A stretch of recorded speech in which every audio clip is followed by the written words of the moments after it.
Voilà, bah, bonjour tout le Centaines. monde. Voilà, bienvenue sur ce webinaire aujourd'hui sur comment créer des capsules vidéo pédagogiques de manière simple et efficace. Bon, il n'y aura pas de solution miracle, mais l'idée est vraiment de vous proposer quelques idées pour vous aider. Comme c'est un live, le but aussi est d'être dans l'interaction. Hein, donc, vous posez des questions aussi bien les personnes qui nous suivent sur le webinaire Zoom que ceux qui sont sur Facebook. Donc, vous pouvez poser des questions. Le but est vraiment d'être dans l'interaction aussi. Donc, voilà, nous sommes deux. J'essaierai de suivre un maximum les questions. Mais, euh, mais voilà, c'est l'intérêt quand même d'un live. Alors, ben, je me présente rapidement. Donc, moi, c'est Laura. Je travaille chez Code and Play. Donc, Code and Play qui organise ce webinaire aujourd'hui. Donc, Code and Play, c'est une association qui a pour but d'éduquer au numérique. Alors, j'expliquerai un petit peu plus quand je commencerai, parce que j'ai une présentation PowerPoint. Donc, j'expliquerai ça avec un petit support visuel. Et donc, on organise beaucoup de formations et on fait des activités dans les écoles aussi également, primaires, donc enseignants primaires, écoles primaires, sur l'éducation numérique en général. Donc, ici, évidemment, les capsules numériques, je pense, enfin les capsules vidéo, pardon, je pense qu'on peut vraiment donner du contenu qui peut servir à voilà, des enseignants du secondaire ou même d'autres personnes qui travaillent dans la pédagogie ou l'éducation de manière plus large. Mais pour savoir que, en tout cas, Code and Play, nous, c'est ça qu'on propose. Notre public cible, c'est les enseignants et les enfants de la 3e à la 6e primaire. Voilà. Et à côté de ça, j'ai aussi un blog. Enfin, ça fait 10 ans que je travaille dans la vulgarisation scientifique. Et depuis quelques années, je sens que l'outil vidéo est quand même très intéressant pour toucher les jeunes de manière générale. Et moi aussi, me plaît beaucoup parce que je fais notamment de l'improvisation théâtrale. J'aime bien m'exprimer oralement quand j'utilise les bons mots. Et donc, c'est un outil que j'aime bien et que je développe de plus en plus. Et j'ai aussi un blog culinaire où là, je fais des vidéos qui expliquent un peu les sciences qu'il y a derrière la cuisine. Voilà, la marmite de l'eau. Et donc, c'est à travers ces différentes expériences que je suis là aujourd'hui.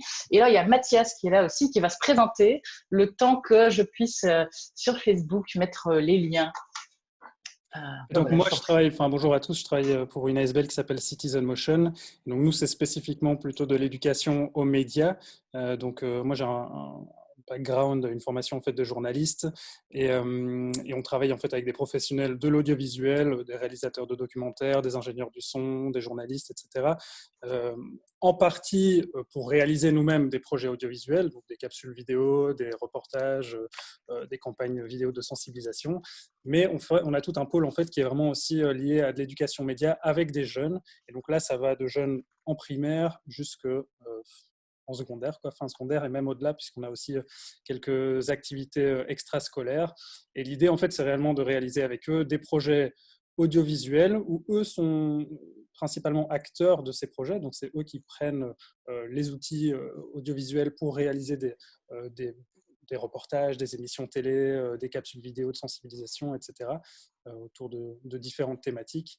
Et voilà, et comme souvent c'est quand même en collaboration avec des enseignants, des professeurs, l'idée aujourd'hui c'est de pouvoir un peu vous présenter ce qu'on fait et des méthodes avec les élèves, mais qui peuvent aussi servir en tant qu'enseignant, notamment avec la méthodologie, etc. On parlera de ça plus tard, du matériel et tout ça. Si vous avez des questions, en tout cas, n'hésitez pas non plus à me les poser en live. Des questions ou des suggestions, hein, parce qu'évidemment, on ne connaît pas tous les outils, hein, de plus en plus de choses qui existent pour nous aider. Et donc, on ne connaît pas tout, on n'a pas tout testé. Donc, si vous avez l'occasion de tester certaines choses et que vous trouvez ça pratique, euh, vous pouvez partager. Donc, voilà, je relayerai à tout le monde vos propositions. Alors, ben, je vais euh, partager. Bon, on va aller dans le vif du sujet directement. Je vais couper mon téléphone qui sonne, ça va être un peu dérangeant. Voilà. Donc, je vais partager mon écran. Où est-ce qu'il est? Voilà. Donc, dans un premier temps, on va présenter un petit peu plus. On a structuré ça dans une présentation, mais vous pouvez déjà poser des questions et on interrompra sans souci. Et puis à la fin, on peut laisser un petit peu plus de temps pour des questions, mais comme je sais que en général le temps passe vite, n'hésitez pas à les poser déjà pendant. Hein, c'est vraiment là pour ça aussi. Alors, partage l'écran. PowerPoint. Ok, est-ce qu'on voit bien mon partage d'écran?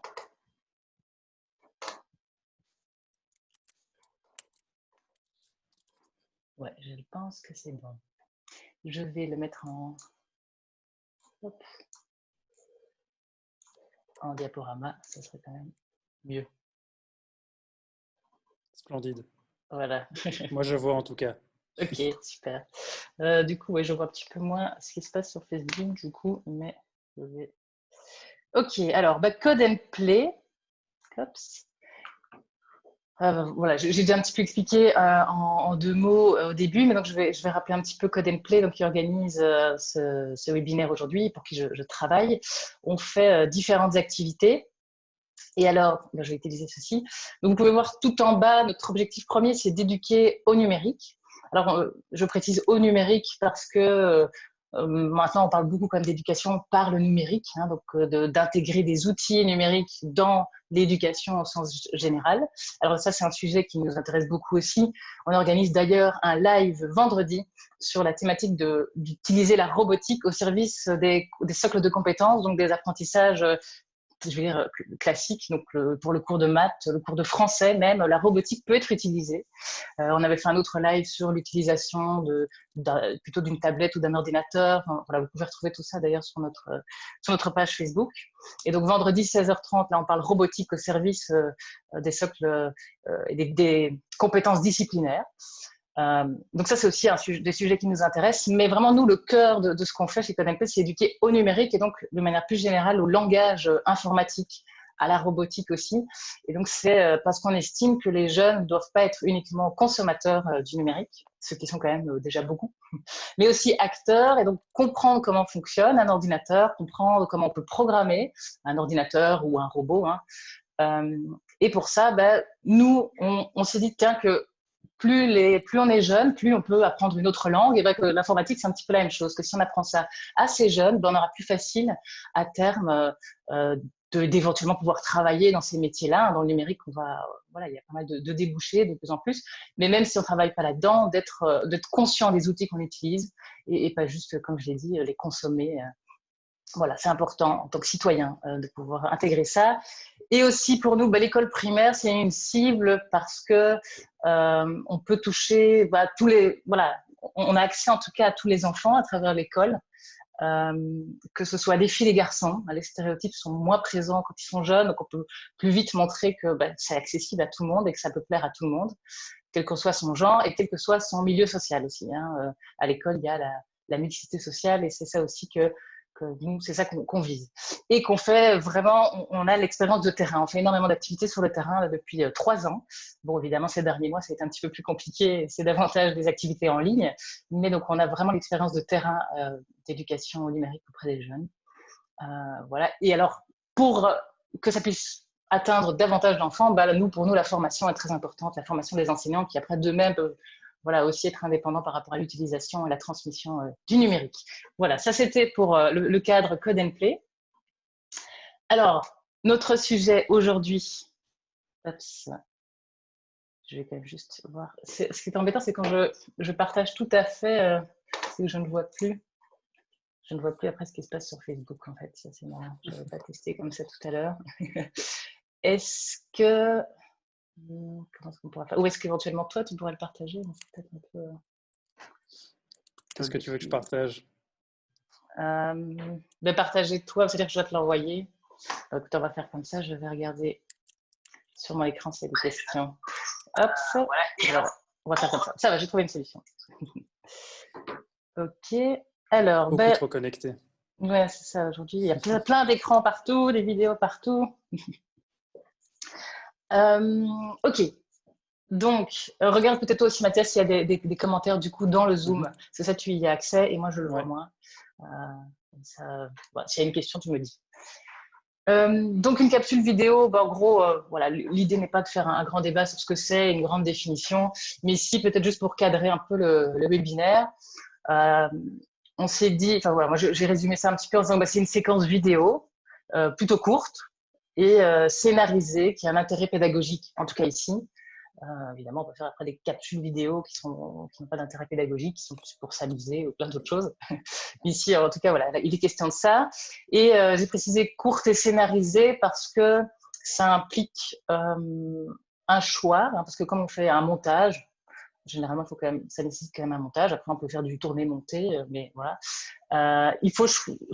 Ça implique de choisir certaines infos et de montrer l'essentiel, comme ça doit être court. Et donc, c'est un peu par opposition à un cours qu'on donnerait de manière classique en classe, ou un cours qu'on pourrait filmer et mettre en replay, ou un live, où là, toute l'information est complète.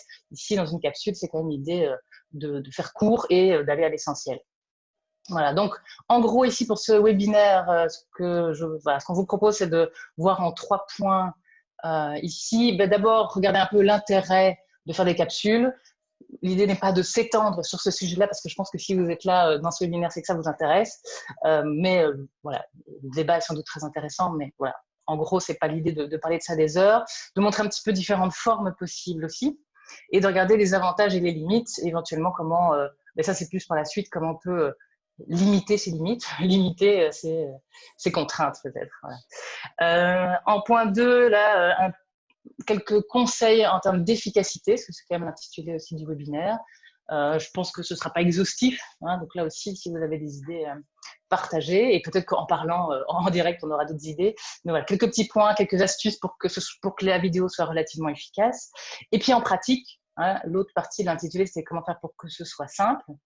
Eh bien, en pratique, on va regarder au niveau du matériel, au niveau un peu de la méthode à appliquer pour que ce soit quand même relativement simple. Après, en sachant que faire une capsule vidéo, c'est pas un truc non plus qu'on fait en claquant des doigts. Il prend quand même plus que 10 minutes de son temps, mais il y a peut-être moyen de se faciliter un petit peu le travail. Alors, juste encore dernière chose pour introduire. Ici, on a hésité un petit peu sur l'approche en disant, tiens, est-ce qu'on parle plutôt vraiment de capsules vidéo qu'un enseignant va créer pour donner des informations à ses élèves, ou est-ce que ça va être faire une capsule vidéo avec ses élèves? Et alors, généralement, il y a toute une série de choses qu'on va voir qui sont applicables dans les deux cas, et on va un petit peu parler des deux. Finalement, on n'a pas vraiment fait le choix, mais on vous précisera un petit peu plus quand ici il s'agit plus de ceci ou de cela. Et je dirais peut-être qu'aujourd'hui, moi, je prendrais un petit peu plus la casquette de faire une capsule soi-même en tant qu'enseignant ou acteur de l'éducation. Et alors Mathias, qui a beaucoup d'expérience aussi sur comment faire des vidéos avec ses élèves, et donc prendra peut-être un peu plus cette casquette. Voilà. Même si je pense que la plupart des choses qu'on dira seront assez générales, mais il y a des choses quand même qui sont différentes en fonction de effectivement, il y a des méthodes qui sont un peu communes aux deux, je crois, la méthodologie, la préparation pour réaliser une vidéo. Effectivement, moi, mon expérience, elle est plus à essayer d'outiller les jeunes en leur montrant le matériel qui existe et la manière de faire, et puis ensuite, c'est eux qui réalisent cela. Mais effectivement, on parlera un peu des deux, et donc n'hésitez pas, si ça vous intéresse, vous, en tant que professeur, de faire des projets avec les élèves, que les élèves en fait réalisent des capsules vidéo, à poser des questions. Et moi, je pourrais répondre de manière détaillée là-dessus. Voilà, super, hein, notre petite intro. Alors, donc le premier point qui était plus l'intérêt, les formes, avantages et limites, sur lequel, comme je disais, on ne va pas trop s'étendre pour parler quand même vite de la pratique. Mais donc, ça peut être, donc, créer une capsule vidéo peut être utilisé pour introduire un concept, une notion, introduire plutôt ici. Et là, je fais le lien, j'ai mis entre parenthèses classe inversée, hein, donc peut-être que vous connaissez déjà en tant qu'enseignant ou peut-être pas. Mais donc la classe inversée, c'est une pédagogie dont on parle de plus en plus, où l'idée est d'inverser, donc au lieu d'être dans un cours un peu plus magistral en classe, et de donner à ce moment-là, d'introduire à ce moment-là les concepts, voilà, les notions, eh bien l'idée est plus et que ensuite les enfants fassent des exercices et des devoirs à la maison, c'est un petit peu inverser ça et de se dire que quand donc on reçoit des vidéos ou d'autres matériels plutôt numériques du coup en général pour préparer à la maison. Et donc là les enfants à leur rythme découvrent les notions, les concepts. Et puis quand ils reviennent en classe, là on est plus au moment où il y a l'échange, des discussions et le travail. L'enfant peut poser les questions au prof. Et donc c'est cette idée d'inverser, voilà. Et que qu'on applique ça complètement, c'est peut-être pas facile aujourd'hui dans le contexte actuel de l'école, etc. Mais ça n'empêche que c'est intéressant de se renseigner un peu sur ce sujet-là et d'en apprendre plus. Et du coup, quand vous dites, tiens, je vais faire une capsule vidéo, bah, de vous dire, bah, ce cours-là, je vais essayer de l'approcher un peu à l'envers et de leur donner une vidéo qu'ils vont regarder à leur aise et puis en classe, on en parlera. Donc voilà, ça c'était ce point-là. Expliquer un sujet qui, ici je l'ai mis, nécessite peut-être quelque chose un peu plus visuel. Hein. Donc avec un tableau, on peut faire beaucoup de choses, mais il n'y a rien à faire. La vidéo, on est dans le mouvement, donc on peut parfois plus facilement expliquer quelque chose avec la vidéo. Ça peut permettre de donner des consignes, de motiver un petit peu plus l'élève. Voilà. Et du coup, il doit agir après en fonction de ce qu'il aura vu dans la vidéo. Et ça peut aussi montrer une procédure. Parfois, c'est assez efficace pour expliquer quelque chose de très concret, comme sous forme de tutoriel. Voilà, ce qu'on voit aussi beaucoup en ligne. Mais vous pouvez donc en créer vous-même. Hein, rien que pour des choses très pratiques, l'utilisation de tel matériel en classe. Pourquoi pas imaginer de le faire sous forme de vidéo. Voilà. Et alors ici, un petit point qu'on rajoute qui est plus spécifique alors au fait, voilà, quand on fait une capsule vidéo avec les élèves, là, on les met plus en action. Hein, ils sont un peu moins dans la consommation d'une vidéo.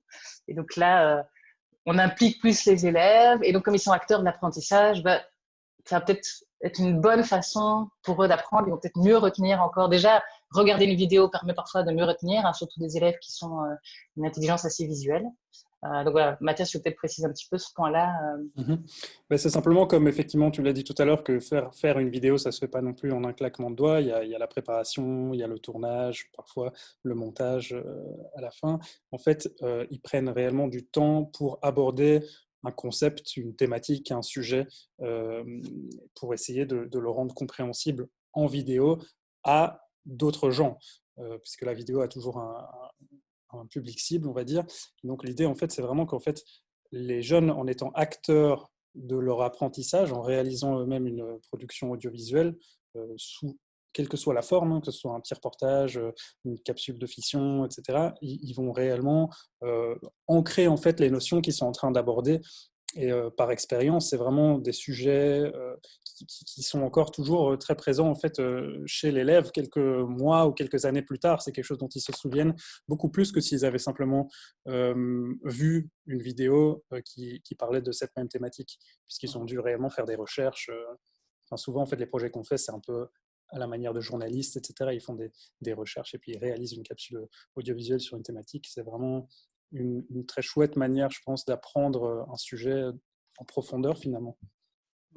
Et alors, j'ai ajouté, mais c'est peut-être pas très clair là, plus adapté à un public de jeunes. Ça veut pas dire que c'est mieux de faire ça avec des jeunes, mais c'est plus de se dire après que quand les jeunes ont eux-mêmes créé la vidéo, après, la diffusion, en plus, cette vidéo peut servir à enseigner, à apprendre des choses à d'autres jeunes. Et que là, du coup, le langage peut être utilisé par les jeunes ou le média utilisé par le jeune va mieux toucher encore d'autres jeunes que si on avait nous-mêmes fait la capsule. Ça, oui, parce qu'à la fois, c'est le processus en fait, de la réalisation par le jeune qui est hyper important quand on fait un projet audiovisuel comme ça, mais à la fois, à la fin, on se retrouve avec souvent une production finale qui peut en fait elle-même après servir, être diffusée dans l'école, être diffusée. Là, on a eu plein de cas différents dans des cinémas parfois, sur les réseaux sociaux s'il faut. Tout dépend un peu de l'objectif du projet, de l'ambition qu'on lui donne, etc.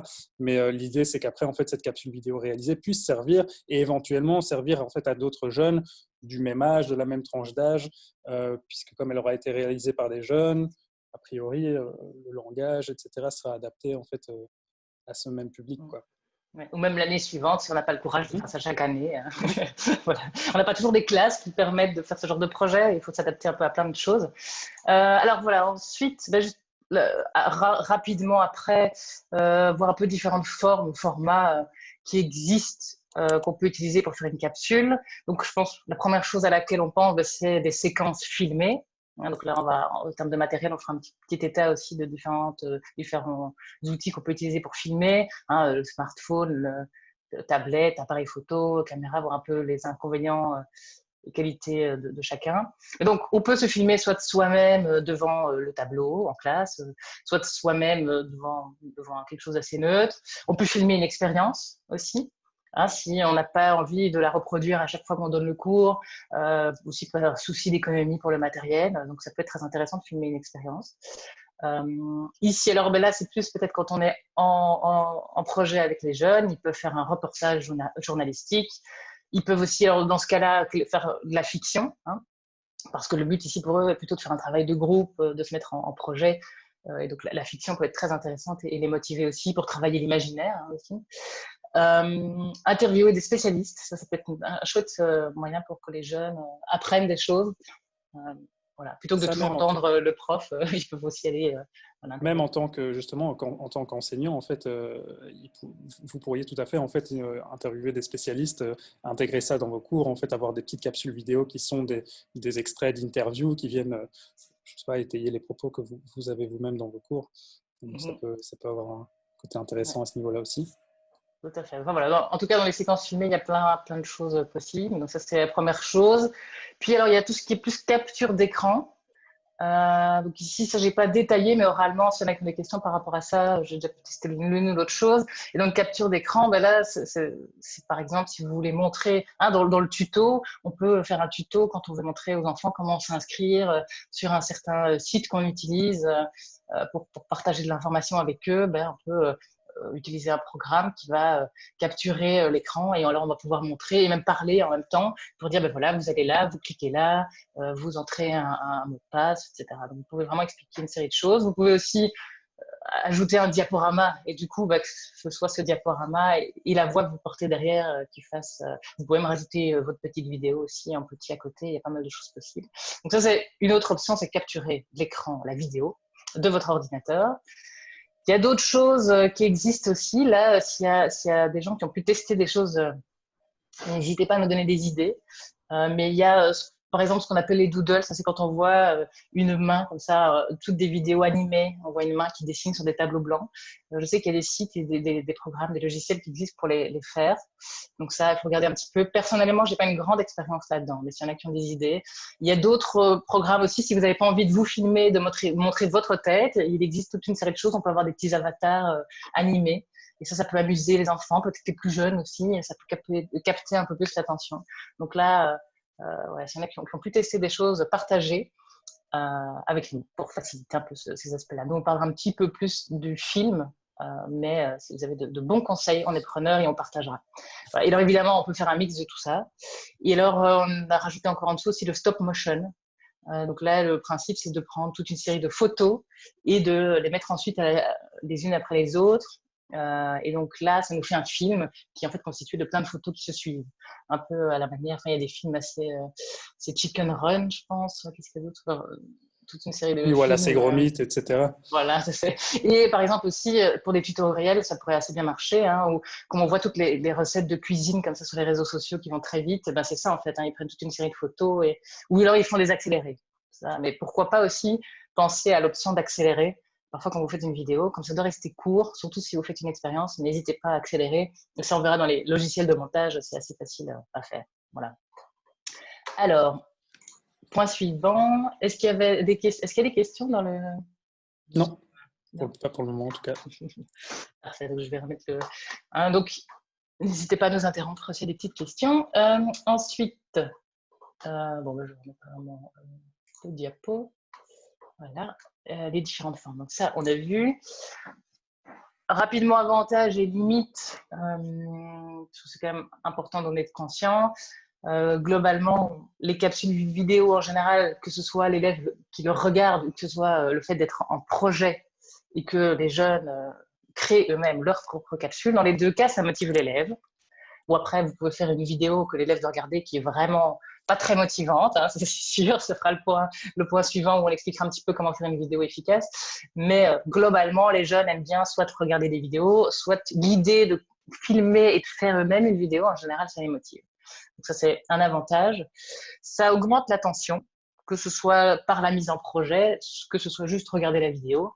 Donc, en général, ça, l'écran et les vidéos, ça capte, hein, avec le revers que ça a aussi, mais c'est un avantage ici. Voilà. Support actuel familier de l'élève, donc pour les élèves qui sont jeunes, c'est quand même quelque chose qu'ils connaissent et qu'ils utilisent souvent, l'outil vidéo, hein, peut-être plus que nous. Accessibilité, oui, ça c'est plus dans l'éducation en général aussi. Je me dis que diffuser des vidéos peut-être en ligne, ça peut aussi donner un accès à plus de monde, à certaines infos. Après, on trouve un peu de tout sur Internet. Il peut y avoir de bonnes choses et de moins bonnes choses, mais c'est une façon, en tout cas, la capsule vidéo, je pense, de rendre plus accessible à pas mal un peu à tout le public, tous les publics, à de l'info que les gens n'auraient peut-être pas. Voilà, bon, après, tout le monde va à l'école, mais c'est réflexion. Voilà. Adaptation au rythme individuel. Donc, un jeune, quand il regarde une vidéo, il peut faire pause quand il n'a pas compris, prendre note, revenir en arrière. Donc, ça peut être un avantage. Ça peut aider quand même à la compréhension et faciliter la mémorisation, ces 2 points-là, parce que peut-être plus les jeunes qui sont visuels, après ceux qui sont auditifs aussi. Bon, en classe, hein, on peut avoir un TBI sur lequel on peut diffuser des vidéos, mais bon, d'où viennent ces vidéos? Il y a le tableau classique, ça reste visuel, mais comme je l'ai dit juste avant, la vidéo va quand même permettre de mettre du mouvement. Et c'est assez intéressant quand même pour comprendre et mémoriser. Et là, encore plus, si on met les jeunes en mouvement dans un projet, ils vont, comme tu l'as dit juste avant, hein, sans doute encore mieux retenir, encore mieux, peut-être mieux comprendre aussi, s'ils vont eux-mêmes devoir l'expliquer. Quand on doit expliquer quelque chose, il faut bien l'avoir compris avant. Et donc, ça va les motiver, mais surtout, ça va les obliger à bien comprendre, parce que sinon, ils n'arriveront pas à réexpliquer. Voilà. Et globalement, ça nous permet aussi de montrer aux jeunes comment avoir une bonne utilisation du numérique. Hein. Ce qu'on va voir juste après dans les limites, il y a le revers du fait que les jeunes sont quand même souvent devant les écrans. Et je pourrais entendre que les gens disent moi, j'aime pas montrer des vidéos ou faire ce genre de choses avec mes élèves parce que pour moi, ils sont déjà assez dans les écrans. Donc ça, j'entends tout à fait. Mais de se dire, du coup, accompagnons les jeunes avec l'outil vidéo à l'école aussi. Ne rejetons pas complètement ça. Il ne faut pas passer ses journées devant des écrans, mais au moins on peut, que ce soit par l'utilisation de notre vidéo, ou mais encore plus évidemment quand ils sont en projet pour créer la leur, ça permet quand même d'ouvrir aussi certaines discussions avec les enfants sur ce numérique et sa bonne utilisation. Voilà. Et puis, esprit critique, c'était aussi peut-être dans cette continuité-là, et encore plus si on fait des reportages avec eux, on peut traiter de plein de questions d'une autre façon que ce qu'on a l'habitude de faire. Et, voilà, globalement. Et il y a sans souvent, en doute fait, encore d'autres points. Vas-y. ben, ça éveille en fait un esprit critique bon, sur la thématique qui est traitée, etc. Mais de manière générale, en fait, et c'est aussi le but en fait de nos projets généralement, c'est qu'ils acquièrent une certaine compréhension en fait du fonctionnement des médias, puisqu'en fait ils doivent eux-mêmes, ils deviennent en quelque sorte pendant un petit temps journalistes ou même un média en tant que tel. Ils voient en fait la complexité de la construction d'un message, comment structurer un message, comment le réaliser, comment le diffuser, comment le monter, etc.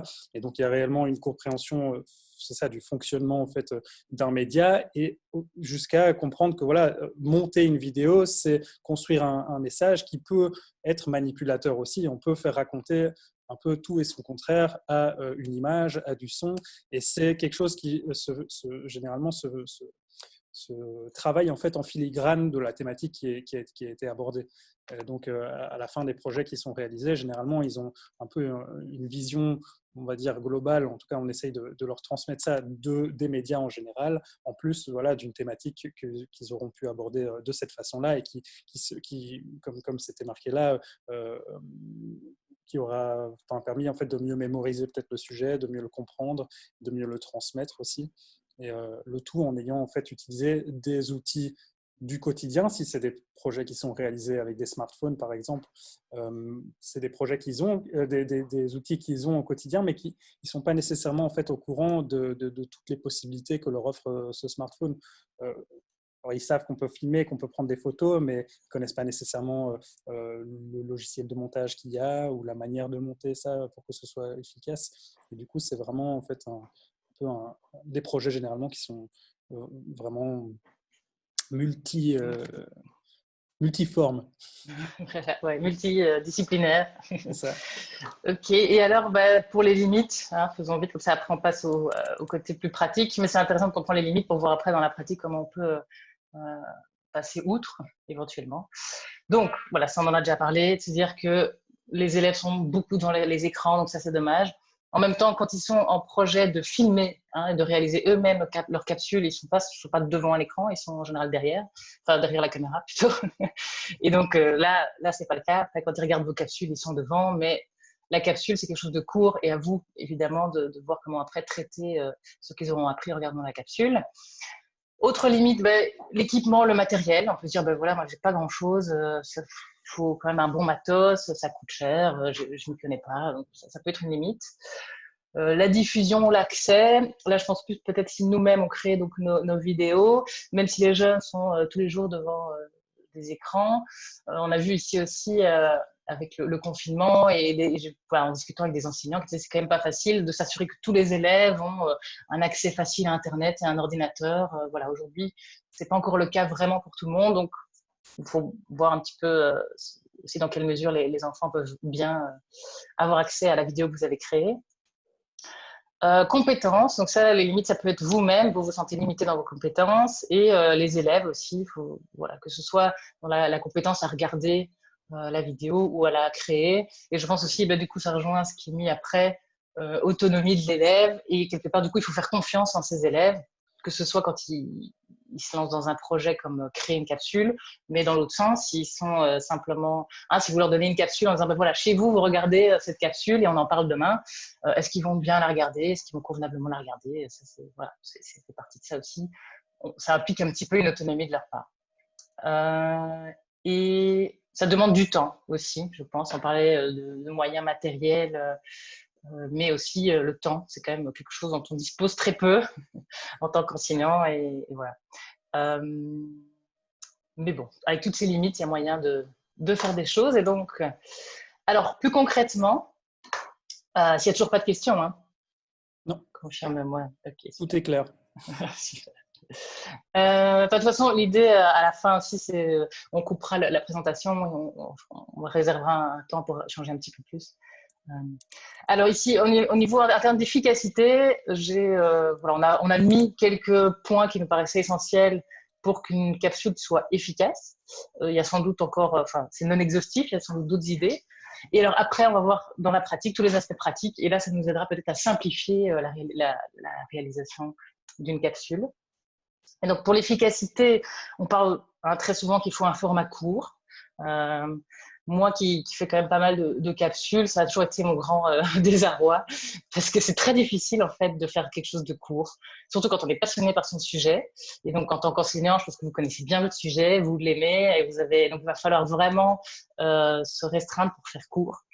Moi, ça a toujours été un peu des discussions parfois avec mes collègues dans le passé. Si on s'adresse à des élèves plus âgés ou à des adultes, quand on fait des formations ou quoi, pour moi, si c'est quelqu'un qui vient vraiment pour apprendre quelque chose, on peut faire des vidéos plus longues. Je sais que sur YouTube, le temps moyen de visionnage est quand même relativement élevé, contrairement à des réseaux sociaux où là, c'est très, très court. Et donc, s'il y a vraiment un contenu, ça peut quand même parfois, je pense, être à 10 minutes. Sur YouTube, on trouve pas mal de choses à 20 minutes où il y a beaucoup de vues et je pense que les gens regardent. Mais si on veut toucher des élèves assez jeunes et que ce soit quand même percutant et qui ne se lassent pas trop, on conseille de ne pas dépasser 6 minutes en général. Mais ouais, je sais que moi, ça m'a toujours un peu énervé parce que je ne trouve pas ça facile. Mais avec le temps, j'ai trouvé des solutions pour pouvoir y arriver plus facilement. Déjà, premièrement, ça va être sélectionner les infos, aller à l'essentiel. Alors, ça paraît simple, mais ça ne l'est pas. Il y a des choses qu'on peut omettre, ne pas dire. On a l'impression du coup que c'est faux quand on connaît le sujet. Ça, c'est un peu tout l'art de la vulgarisation scientifique. Parfois, on se dit, oui, mais c'est ça, je ne le dis pas. Alors, c'est faux. C'est pas toujours vrai. Il faut pouvoir se mettre à la place du public. C'est une des choses très importantes aussi, c'est d'adapter ça, c'est un peu plus loin, mais à son public. Et donc, pourquoi pas aussi, quand vous faites une vidéo, la faire visionner ou votre contenu avant de vous lancer dans votre vidéo. Montrer votre contenu à quelqu'un qui n'est pas du tout expert dans votre domaine. Il pourra peut-être vous aider en vous disant, mais ça, tu peux enlever. Voilà, à tester. Ou si au contraire, vous en dites très peu et vous demandez à votre interlocuteur s'il a tout compris ou s'il a l'impression qu'il manque des choses. Donc, n'hésitez pas aussi à faire appel à de non-experts en votre matière. Important aussi, c'est de scénariser en amont. Donc ça peut parfois paraître un peu embêtant, mais si on ne scénarise pas, si on ne réfléchit pas à ce qu'on va faire, et que ce soit pour les élèves qui vont faire leur capsule ou vous-même, vous allez en faire trop. Donc le fait de scénariser va pouvoir aider. Donc ça, on va le voir un petit peu après, mais donc bien définir le sujet aussi, ne pas parler d'un truc trop large. Si on définit bien du sujet dont on va parler et la manière dont on va le parler, parfois en structurant ça, on va se dire, ça va être trop long. En fait, tout ce bloc-là, cette partie-là de mon sujet, je peux en faire une autre vidéo. voilà. Et simplement, c'est pas pour autant qu'il faut faire une croix dessus, mais en structurant, on se rend compte des parties qu'on peut éventuellement segmenter. Voilà. Point suivant, c'est important de rythmer. Hein, donc de segmenter, mais donc de rythmer aussi. Donc si au début vous commencez en vous adressant à votre public en parlant, essayez juste après d'intercaler peut-être des images qui vont illustrer ce que vous faites, de justement montrer une expérience, de passer un extrait vidéo d'autre chose. Puis aussi, même quand vous êtes simplement en train de parler, si votre vidéo elle est uniquement juste je parle devant mon écran, ben d'avoir des moments où vous dites là, c'est important, c'est à retenir et de pouvoir bien le préciser, d'avoir un petit peu ces ruptures-là. Voilà, ça va réveiller un peu la personne qui regarde, surtout si c'est plus de 6 minutes. Très important de bien rythmer. De choisir un vocabulaire adapté. Bon, ça, je pense qu'en tant qu'enseignant, vous connaissez quand même voilà, votre public, mais c'est pas parce qu'on fait une vidéo qu'il faut commencer à parler comme un journaliste qui s'adresserait à des adultes. Donc, continuez à parler avec le bon vocabulaire. L'aspect visuel doit rester clair et agréable. Alors, ça peut paraître évident, mais si vous commencez à mettre des extraits d'images qui sont pixelisés, si vous avez mal cadré ou vous bougez beaucoup, on en parlera peut-être un petit peu après quand on parle vraiment du film, mais si ça bouge, ça fatigue et les gens n'arriveront pas à regarder jusqu'au bout. Donc, très important. Que ce soit pas trop sombre, l'éclairage est important aussi. Alors, on n'a pas toujours accès à des lampes ou un studio, mais donc pensez alors à faire ça en journée dans un endroit assez lumineux. Aspect sonore aussi doit être clair et agréable. Alors que ce soit au niveau la captation du son, et donc là on parlera un petit peu de micro juste après, mais aussi simplement dans votre élocution. Donc de faire des phrases courtes. Hein. Là aussi c'est garder l'essentiel, enlever le superflu, même si on aime bien. Il y a voilà, souvent dans les phrases qu'on dit, déjà on a tous des tics de langage. Donc ça peut être intéressant de s'enregistrer pour revisionner et de se rendre compte de ces types de langage avant de s'enregistrer officiellement. Faites ces exercices-là, vous verrez que... Alors, c'est assez horrible souvent de s'entendre en général, je déteste ça. Surtout quand je fais des lives. Quand je fais des capsules, hein, avec le montage, on peut garder uniquement ce qu'on veut. En général, je prépare beaucoup plus mon texte parce que c'est très court et voilà, vaut mieux bien préciser le texte parce qu'en plus, quand on fait un montage, parfois on fait plusieurs prises et si on redit pas exactement la même chose au même moment, on va vouloir couper ce morceau-là de vidéo et celui-là et en fait, ça n'ira pas ensemble parce que le texte ne va pas. On parle au singulier puis au pluriel, par exemple. Donc, c'est important d'écrire quand même son texte. Voilà, contrairement à un live ou un cours où on peut... Mais du coup, là, on a un petit peu plus de tics de langage aussi. Okay, il faut faire attention. Le rythme est important. Il faut quand même que le rythme soit assez efficace, assez rapide dans une capsule, moi je dirais. Parce que sinon, on s'ennuie, on s'endort et voilà, ça n'a pas d'intérêt. Et surtout si vous voulez faire 6 minutes. Mais n'allez pas trop vite non plus quand vous parlez pour qu'on puisse comprendre ce que vous dites quand même. Voilà pour ça.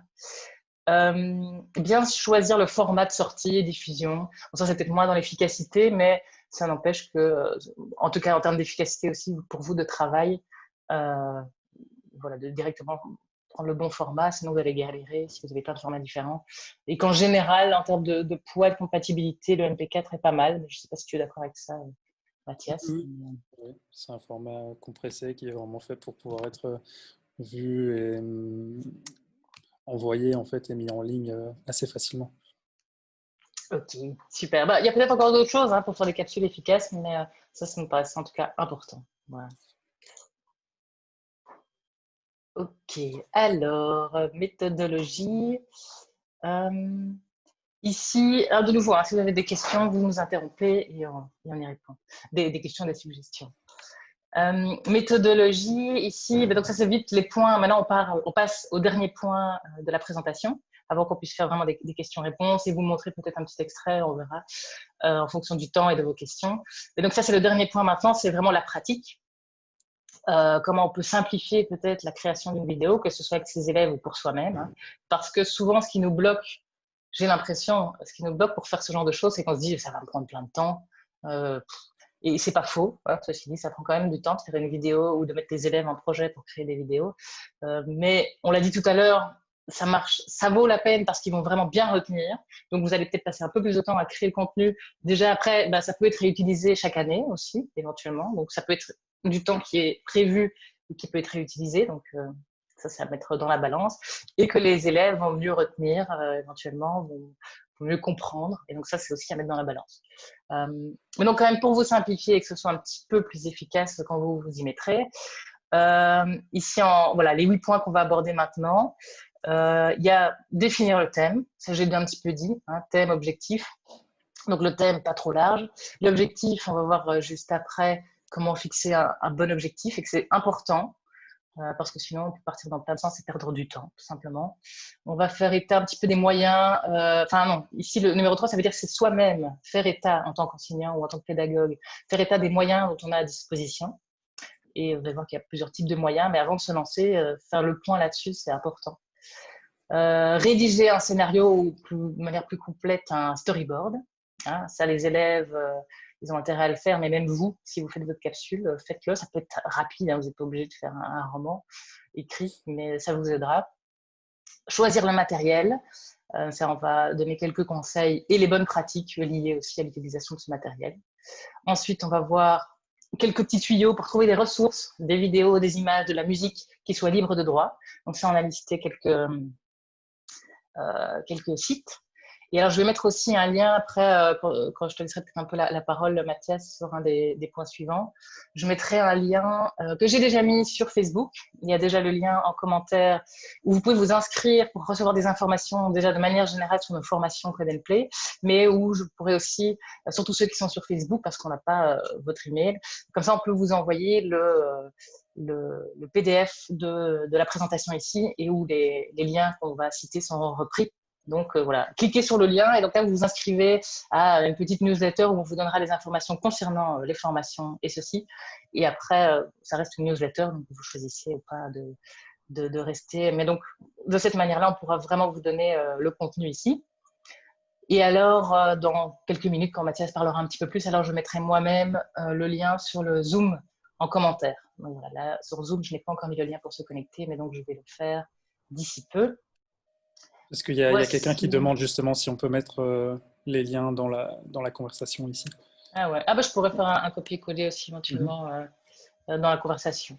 Tout à fait. Okay. Et ça, c'est peut-être plus quand on fera les questions-réponses à la fin, ça j'aurai plus besoin de la présentation qui m'empêche de voir tout. Ok. Et bah, montage aussi. Voilà, on donnera quelques exemples de logiciels voilà, qu'on connaît. Oups. Mais il en existe plein d'autres. Là aussi, s'il y a des gens qui ont des idées, ce que je vais faire aussi, c'est déjà dans la conversation, ceux qui ont des idées, des propositions de logiciels aussi, de montage ou de ressources, vous pouvez les mettre et comme ça se partage avec tout le monde. Et moi, j'essaierai peut-être de les recentraliser dans la présentation avant de l'envoyer. Il y a Bouchra juste qui demande si ouais. on doit expliciter l'objectif pour tout le monde, mais je ne suis pas sûr de comprendre. Ouais. Ah ben je vais voir. Parce qu'ici, donc là, je retraçais juste les 8 points qu'on va aborder maintenant. Donc, si c'est concernant ici le point 2, objectif, on va voir ça tout de suite. Et donc, justement, ça va être pour soi-même, pour les élèves. Voilà. Et donc, le dernier point, après, on regardera un petit peu comment héberger et diffuser la vidéo. Mais ça, je pense qu'on ne s'attardera pas, parce que c'est assez spécifique aussi à l'utilisation que vous en avez. Voilà. Alors, justement, thème et objectif. On va voir si c'est bien de ça que Bouchra veut parler. Les thèmes, donc comme je dis, bien ciblés, pas trop larges, et sinon vous faites plusieurs capsules, donc ça je l'ai déjà dit, mais je le répète. Et au début on va se dire oui c'est vrai, ça va, j'ai compris, mais en fait on va vraiment se rendre compte que parfois on bloque parce qu'on ne sait pas quoi choisir dans ce qu'on fait. Donc à un moment on va un peu changer sa façon de penser et se dire ah oui ça en fait c'est pas important, et ça voilà j'en parlerai une autre fois. Définir les objectifs, donc ça c'est important parce que sinon on se perd déjà, on va parler de trop de choses différentes. Et on va peut-être parler de choses qui ne vont pas servir notre public. Hein, le plus important, c'est de se dire mon public, celui qui va regarder la vidéo, ou celui qui va participer à l'activité de faire la vidéo. Hein, ici, il y a les deux. Dans la plupart des cas, ce sont des élèves ici. Se dire quel est l'objectif. Avec cette phrase-là, à la fin de la vidéo, l'élève sera capable de. Ou à la fin de nos 3 cours consacrés à la création d'une capsule, les élèves seront capables de. Donc ça, c'est important de le faire pour vous et pour faciliter. Je pense sans doute que pour beaucoup de cours que vous donnez, vous devez faire ça aussi. Mais parfois, quand on est dans un autre contexte, je ne sais pas pourquoi, on oublie nos réflexes habituels. Donc faites bien ça, c'est important. Ne les laissez pas, notamment aussi pour fixer un petit peu ce que vous allez donner comme instruction à vos élèves. Parce que si c'est un peu flou pour vous, ce sera flou pour eux. Et je pense que les enfants en primaire vont facilement peut-être être plus créatifs et avoir plein d'idées, mais ils vont en avoir trop et ça va partir un peu dans trop de sens.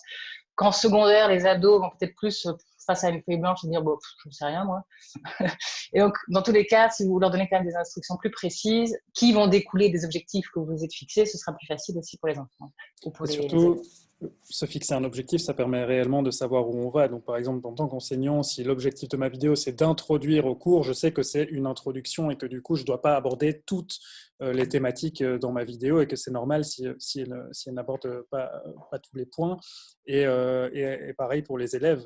Si ils savent que en fait, l'objectif de leur vidéo, c'est de répondre à une question qui est posée au départ. Quelle est cette question? Comment est-ce qu'on y répond? Et donc, c'est comme ça qu'en fait, on arrive à limiter aussi le contenu de sa vidéo et de ne pas partir non plus dans tous les sens. Parce qu'évidemment, comme tu l'as dit, Laura, c'est hyper compliqué souvent de sélectionner, surtout quand on est prof et qu'on a un cours voilà, qui dure toute une année scolaire, quand on veut aborder des thématiques hyper compliquées, qu'elles soient scientifiques ou peu importe, sociales, etc.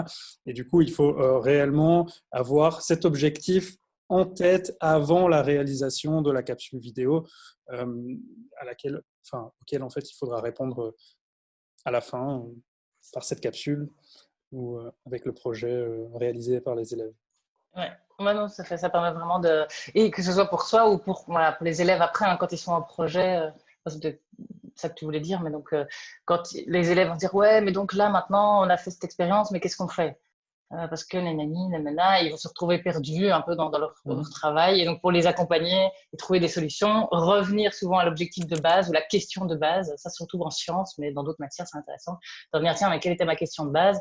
Et souvent, les ramener à cette question de départ ou cet objectif de départ va les aider à débloquer là où ils sont coincés. Voilà, je me rends compte en fait que j'ai quand même accès, je sais pas, avec Zoom, parfois, en fonction des écrans, mais donc j'ai quand même accès à la conversation, donc je vais pouvoir mettre les liens. Soit. Mais tout à l'heure c'était là, et puis là ça a changé d'écran. Enfin, soit. Ah, c'est le numérique quand même, hein, même si on aime bien ça. On peut se retrouver perdu, mais tant qu'on est curieux, on arrive toujours à trouver des solutions, que ce soit pour les élèves ou pour soi-même. Tout à fait, relié aux compétences. Enfin, il y a plein de compétences en fait, qui peuvent se développer à travers la réalisation d'une vidéo, notamment parce qu'il y a tout un processus en fait, de préparation et donc il y a du savoir écrire, savoir parler, puisqu'on peut s'exprimer face à la vidéo pour savoir comprendre un sujet, savoir le synthétiser, le transmettre, structurer un message. Donc il y a énormément de compétences en fait, qui sont développer de manière possible à travers, en tout cas, la réalisation d'une production Ouais. audiovisuelle. Ouais, c'est ça. Il y en a qui, de toute façon, seront, qui vont avoir lieu, mais notez-les quand même à l'avance. Et moi, j'avais quand même mis, donc, hein, ça, en général, quand vous fixez des objectifs, de mettre quand même des verbes d'action quand vous le définissez. Et alors, de ne pas mettre trop d'objectifs différents non plus sur une capsule. Voilà. Même si, quand on a une activité multimédia ici, comme je l'ai mis à côté, si les élèves sont en action, en groupe, pour faire une vidéo, déjà, il y a le travail de groupe. C'est vrai que là, intrinsèquement, il va y avoir plein de compétences qui vont être travaillées, mais dans votre esprit, dites-vous peut-être, moi, celles qui vont être le plus importantes pour moi, ça va être celle-là, celle-là, celle-là. Et alors, une dernière chose que je dirais qui est assez importante quand on fait un projet en général, de manière plus globale, que ce soit vidéo ou autre, parce que j'ai fait énormément de projets avec des jeunes aussi dans différentes animations, activités, c'est que souvent, et notamment des activités scientifiques, où en général on attend un super résultat à la fin dans le projet. Je faisais parfois des stages où pendant toute une semaine on essayait d'arriver à la création de quelque chose avec les jeunes, et on se surprend très souvent en tant qu'enseignant ou pédagogue à vouloir arriver à un super résultat. Que la vidéo soit top du top ou que l'élément l'expérience que je veux construire avec mes élèves, je veux qu'elle soit nickel et que ça marche aussi bien que quand je faisais mes études à l'UNIF ou à l'école. Alors qu'en fait, c'est pas ça notre objectif. Et donc, en général, quand vous êtes un petit peu là-dedans et vous pouvez du coup vous sentir perdu en disant mais cette vidéo, elle ressemble à rien. En tout cas, quand vous le faites avec les élèves, hein, on n'arrive nulle part. Ce groupe-là, ils n'arrêtent pas de se disputer, ça n'avance pas. Eh bien, dites-vous, mais attention, le but n'est pas d'avoir une super vidéo. Le but, c'est que vos élèves apprennent. Et donc là, vous pouvez peut-être vous rendre compte, OK, ce groupe-là, ils n'ont pas vraiment avancé parce qu'ils n'arrêtent pas de se prendre le chou, mais ça vous aura peut-être permis de régler un problème de tension qu'il y avait entre des élèves et de leur apprendre à mieux s'entendre pour la suite de l'année ou de faire travailler voilà, d'autres compétences plus de la société en général. Même, n'oubliez pas que la démarche est plus importante que le produit fini et que pour la vidéo, ça marche aussi. Et, je trouve que surtout quand on fait une nouvelle activité qu'on ne connaît pas, on se prend vite au jeu d'avoir envie d'un bon résultat, alors que n'oubliez pas que votre objectif en tant qu'enseignant, c'est pas de publier à la télé, c'est d'éduquer les élèves. Voilà. Donc ça, je voulais quand même insister là-dessus. C'est sûr que réaliser des capsules vidéo, des reportages, etc., je veux dire, c'est aussi un métier, il y a des monteurs, et donc vous n'allez pas, ni vous en tant qu'enseignant, ni les élèves, devenir des professionnels en quelques heures, quelques semaines, etc. Donc c'est essentiellement, en tout cas avec les projets qu'on réalise avec les élèves, le processus effectivement qui est le plus important, mais ce qui est intéressant, c'est qu'il y a quand même généralement un produit fini qui peut servir et qui peut avoir une très bonne qualité quand même. Et donc ça, c'est chouette. Après, effectivement, il ne faut pas non plus viser absolument d'avoir une vidéo qui est de la meilleure qualité possible, etc., puisque les élèves auront de toute façon appris que ce soit autour des outils audiovisuels, de certains outils numériques, que réellement sur la thématique en fait, qu'ils auront abordée et les questions qu'ils auront tenté de répondre à travers ce projet. Ouais, voilà, d'ailleurs, ça rejoint le point d'après, où voilà, j'ai mis en gras pas trop ambitieux. Mais là, c'est plus sur les moyens, en général, peut-être moins sur ces objectifs, mais faire le point. Moi, j'avais mis, avant de vous lancer, faites le point sur vos moyens. Et on va voir des moyens matériels, le moyen temps qu'on a de disponible pour ça, moyens financiers, plus liés à moyens matériels, mais aussi ses propres compétences et les compétences de ses élèves. Faire un petit peu le point, ça ne doit pas prendre des heures, vous faites rapidement, bon, voilà, j'ai envie de faire ça, mais vous listez un petit peu ça, ça vous permettra aussi de voir où aller. Et moi, je donnerais quand même comme conseil de ne pas viser trop, hein, je vous dis toujours le mieux est l'ennemi du bien, mais ça vaut pour ici aussi, et que souvent, si vous faites dans la simplicité, ce sera d'autant plus efficace, moi j'ai l'impression, que parfois si on veut intégrer plein de trucs dans sa vidéo et qu'on n'est pas spécialiste, ça risque de compliquer, de rendre plus confus que si vous allez dans la simplicité et peut-être plus court et bien ciblé, plus percutant que trop compliqué parce que vous avez envie que, voilà, que ce soit top du top, alors qu'en fait, ce sera peut-être plus compliqué. Et alors, autre petit point concernant les moyens. Alors, on va essayer de ne pas faire trop long, parce qu'après, on doit encore parler des moyens matériels. Mais ça, c'est des liens aussi qu'on peut envoyer par la suite, si vous vous inscrivez bien, et on mettra en lien, je vous mettrai en lien ici. D'ailleurs, peut-être pendant que tu préciseras un petit peu ici, Mathias, je vais pouvoir faire ça. Mais juste se dire que faire d'abord état des moyens qu'on a, mais aussi regarder, aller voir un petit peu plus loin les moyens qui existent. Déjà, vous renseigner peut-être auprès de la direction aussi, voir ce qui existe. Alors peut-être aussi une petite école, vous savez très bien ce que vous avez à disposition, mais peut-être qu'il y a des choses que vous ignorez et que peut-être qu'il y a 5 ans, l'école a fait acquisition de 5 tablettes, mais qui fonctionnent, enfin voilà, qui sont un peu vieilles, mais qui fonctionnent très bien pour filmer, j'en sais rien. Donc, première chose à faire, je dirais, aller voir la direction ou d'autres collègues peut-être plus armés pour ça. Et puis, pour des moyens peut-être plus financiers, techniques, il y a toute une série d'autres choses. N'hésitez pas à vous former, regardez un petit peu ce qui existe en termes de formation. Et ici, alors, je vais te laisser peut-être faire un petit point, comme je disais, pas trop long, mais sur ici des appels. Là, c'est peut-être plus pour faire le projet avec ses élèves, quoique ça peut servir dans les deux sens. Et comme ça, je vais mettre le lien pendant ce temps-là. Je pense qu'il y a donc ici, c'est en fait une petite liste d'appels à projets qui existent en Fédération Wallonie-Bruxelles, à Bruxelles, en Wallonie, pour réaliser en fait des projets. Alors, soit c'est avec des élèves, mais je pense que notamment avec Innoviris, il y a aussi la possibilité d'imaginer des projets en tant qu'enseignant, justement, acquérir un petit budget pour l'école, etc., pour pouvoir réaliser des capsules vidéo pédagogiques sans nécessairement que ce soit des projets avec les élèves. Rapidement, il y a un appel à projet annuel qui s'appelle Cultura de la classe, que vous retrouvez sur le site de la COCOF. Bon, la deadline, c'était en mai, mais pour l'année prochaine. Et ça, en fait, nous, on a déjà réalisé des projets avec les différentes écoles. Soit c'est une association, enfin, ou en partenariat avec une association, mais c'est des projets qui peuvent se faire sans nécessairement être en partenariat avec une association, et donc simplement vous, en tant qu'enseignant, qui avez envie d'avoir un budget pour réaliser un projet, alors qui est ici en lien avec la culture, mais l'audiovisuel ou n'importe quel autre projet qui utilise les outils audiovisuels peuvent rentrer là-dedans. Il y a des appels à projets spécifiques en éducation aux médias. Donc là, j'ai marqué celui du Conseil supérieur de l'éducation média, où la deadline, c'est le 12 octobre. Chaque année, c'est une thématique différente. L'idée, c'est de réaliser un projet en lien avec les médias autour d'une thématique. Ici, cette fois-ci, c'est les stéréotypes de genre dans et avec les médias. À nouveau, c'est un projet que vous pouvez faire avec ou sans association partenaire. Si vous avez envie de traiter de cette thématique-là avec vos élèves, vous pouvez avoir un budget qui va, je pense, jusqu'à 2 000 €. Alors, ça peut permettre d'avoir peut-être un peu du matériel. Ça, il faut vérifier parce qu'en fonction des appels à projets, ce n'est pas toujours le cas. Mais en tout cas, de faire des sorties, d'avoir des intervenants extérieurs, etc. Et de créer vous-même peut-être des ressources supplémentaires, par exemple en vidéo. La Fédération Wallonie-Bruxelles a aussi un appel à projet d'éducation média. Là, c'était en mai à nouveau, et il doit se faire avec un opérateur culturel spécifique, donc une organisation de jeunesse, un centre de jeunes, etc. Donc ça, à nouveau, il faut garder, mais en tout cas, ça existe aussi et ça permet d'avoir 2 000 € pour pouvoir, enfin, jusqu'à 2 000 € pour pouvoir réaliser un projet. Culture École de la Fédération Wallonie-Bruxelles, alors il y a des appels à projet en octobre et en mars.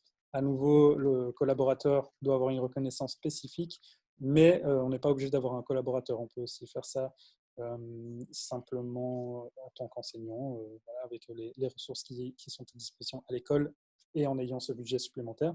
Et alors, Innoviris a des appels à projets sur les nouvelles technologies généralement, et donc ça peut aussi rentrer dans ce cadre-là. On peut créer n'importe quel projet à vocation pédagogique à destination de jeunes. Donc, voilà, ça c'est à nouveau à chaque fois, c'est comme c'est sur des thématiques différentes. L'année dernière, c'était sur les maths spécifiquement. Ça, il faut un petit peu aller regarder sur le site d'Innoviris. Mais en tout cas, c'est des appels à projets qui existent en fait et qui sont là chaque année à des endroits différents qui vous permettent en fait de réaliser des projets. Et à nouveau, moi, je les utilise essentiellement pour faire, enfin, en tant qu'opérateur, pour faire des projets avec des enseignants dans des écoles où c'est les jeunes qui réalisent, on va dire, les projets sous notre encadrement. Mais je pense qu'il y a des appels à projets qui peuvent, à mon avis, permettre de créer en tant qu'enseignant des outils spécifiques. Et c'est pas une liste exhaustive, il doit exister d'autres. Je sais qu'il y a des circulaires qui ont remplacé d'autres appels à projets, etc. Donc ça, voilà, je peux malheureusement pas vous dire tout ce qui existe à mon avis. Si d'ailleurs il y en a qui connaissent d'autres choses, n'hésitez pas à en parler. Ouais, peut-être plus spécifiquement sur du matériel numérique aussi, il y a de plus en plus de choses, à mon avis, qui se mettent en place. Il y a juste Stéphanie qui demande comment on fait pour trouver les documents pour ces appels à Et projets. comment le sait-on c'est le combat de... Il faut faire des recherches tout le temps.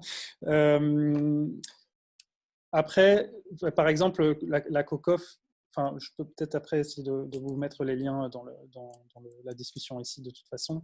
Moi, je suis inscrit à la newsletter de la COCOF, donc je reçois ça. Le CESEM, pareil. Donc voilà, en fait, comme c'est entre guillemets mon métier de faire ça, je suis allé me renseigner sur ces dernières années pour savoir ce qui existait. Effectivement, c'est pas quelque chose, je ne sais pas s'il y a une liste quelque part exhaustive. Il y a quelques listes avec des appels à projets, mais c'est tous les appels à projets dans n'importe quel secteur, et donc il faut aussi faire le tri. Mais je vais aller faire une petite recherche là maintenant pour pouvoir les mettre en lien.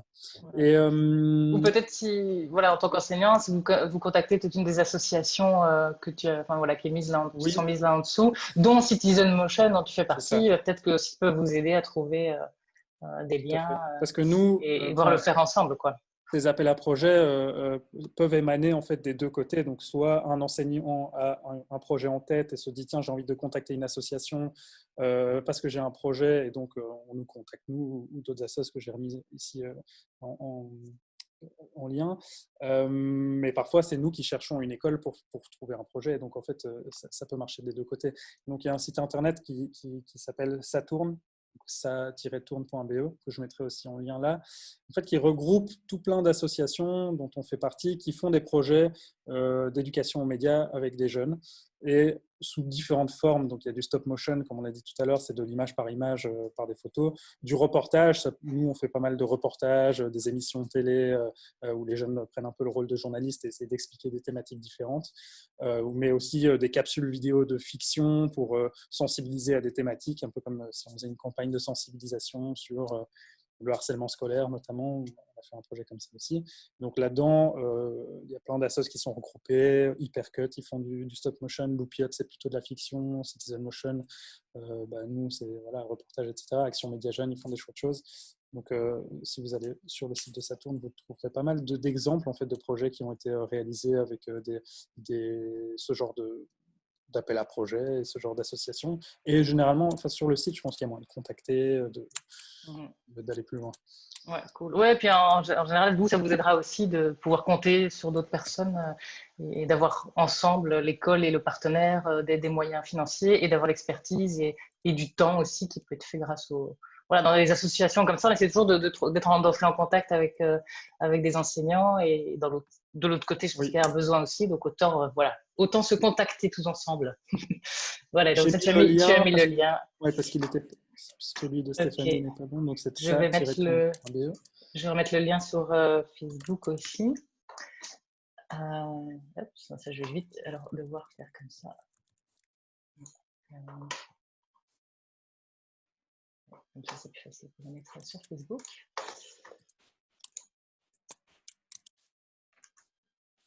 Voilà, ça tourne. Ok, alors ensuite, ça fait déjà 1 heure et on doit encore voir le matériel et puis faire questions-réponses. Mais voilà, si ça ne dérange pas, je pense qu'on peut encore faire un quart d'heure de plus pour finaliser ça quand même. Attends, je vais remettre ça en grand, comme ce que je fais. Bon, on a déjà vu une bonne partie, mais le côté matériel est quand même intéressant. Ah oui, déjà avant le matériel, de créer un storyboard. Alors là, je pense qu'on ne doit pas en parler des heures non plus parce que sur Internet, vous trouvez pas mal de modèles de ce type-là vierges que vous pouvez utiliser et même pas mal d'explications par rapport à ça. Mais peut-être juste se forcer à l'utiliser soi-même quand on fait une capsule en tant qu'enseignant et avec les élèves quand eux font un projet, ça aussi. Mais dans les deux cas, prendre ce temps-là. Alors, on n'est pas obligé de dessiner aussi bien que ce que j'ai mis là, comme c'est finalement pas mal dessiné. Hein, il ne faut pas des talents de dessinateur, mais ça permet de se projeter en disant, bon, je fais combien de plans, dans quel sens, pourquoi, et de mettre le contenu aussi par plan dans la Et ça, structuration. c'est aussi, ça dépend aussi l'âge de vos élèves, si c'est un projet que vous faites avec vos élèves.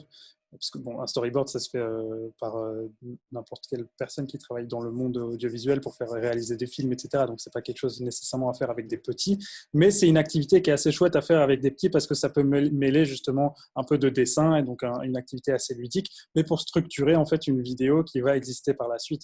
Et donc, on peut mêler dessin, écriture qui vient en dessous, expliciter ce qu'on va entendre sur cette image, parce que parfois on n'entend pas ce qu'on voit nécessairement.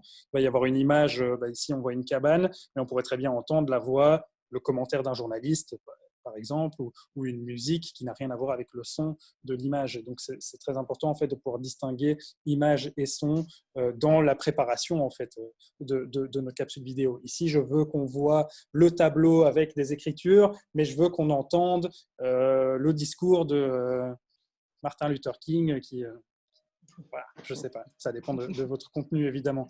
Et donc, c'est quelque chose qui peut vous servir à vous en tant qu'enseignant pour structurer votre capsule vidéo, mais qui peut servir en fait d'activité ludique à faire avec les jeunes. Nous, on fait toujours des storyboards avec les élèves avec qui on travaille, que ce soit avec des dessins, mais ça peut aussi être à la place de faire des dessins, écrire ce qu'on voit dans l'image. Hein. Donc voilà, là, ce qu'on va voir ici, c'est une personne qui est interviewée. Je ne vais pas dessiner nécessairement cette personne et on entend l'interview. Voilà, c'est un outil en tout cas. Et des storyboards vierges, vous en trouvez hyper facilement sur Internet. Vous tapez storyboard, il y a des storyboards vierges à télécharger peuvent s'imprimer. Donc, voilà. Voilà. Ok, donc ici, bah, le matériel, que ça c'est quand même un point intéressant aussi. Euh, alors, en gros, pour filmer ici, donc ça dans un premier temps, ou, pas, ou capter, j'ai mis capter au sens large parce qu'il y a notamment l'ordinateur qui pour filmer n'est pas l'idéal. Après, sauf si on veut se filmer soi-même statique, ça peut être pratique. Mais ça, je l'ai mis aussi parce que la captation, j'entends aussi par exemple la captation de son écran d'ordinateur, d'une présentation qu'on ferait. Sur PowerPoint même, on peut enregistrer une captation du défilement et de sa voix. Vous pouvez simplement faire aussi une présentation et la faire défiler et parler en même temps. Donc ça, c'est possible. Et monter après.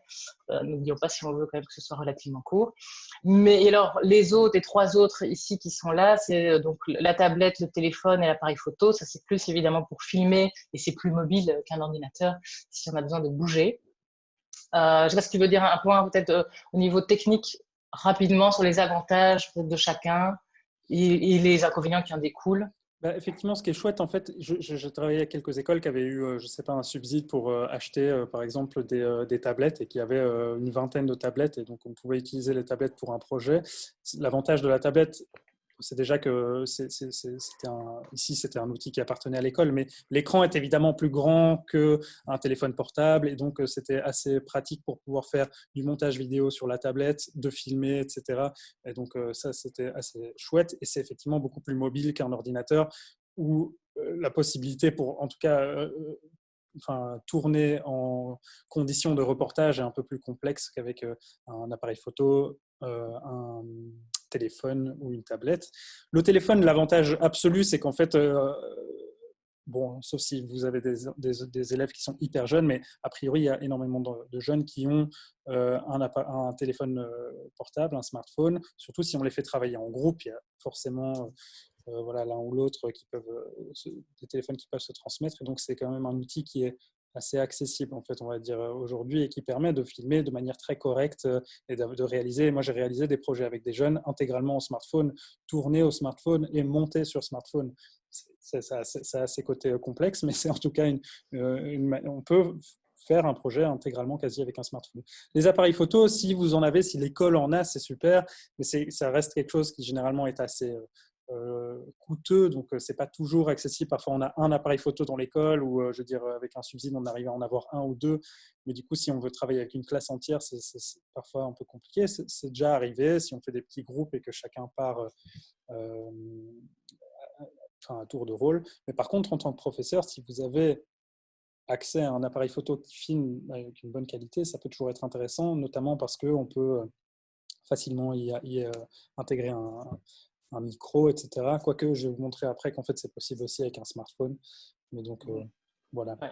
Ça peut être intéressant pédagogiquement de montrer comment on peut faire jouer avec la profondeur de champ, la focale, toute une série de Oui, choses c'est sur ça. l'appareil photo. Bon, on n'est pas obligé, hein, mais ça peut faire partie.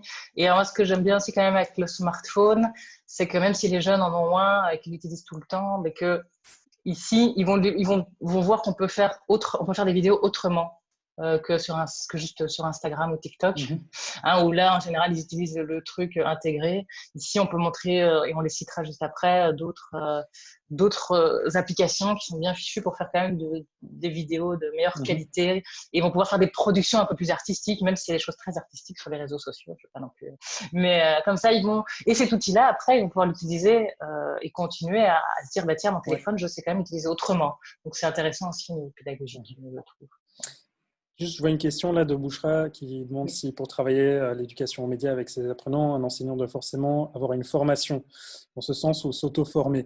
Je sais qu'il y a des formations qui existent pour enseignants. Donc, il y a une association à Bruxelles, mais je pense qu'ils sont à Liège aussi, qui s'appelle Média Animation.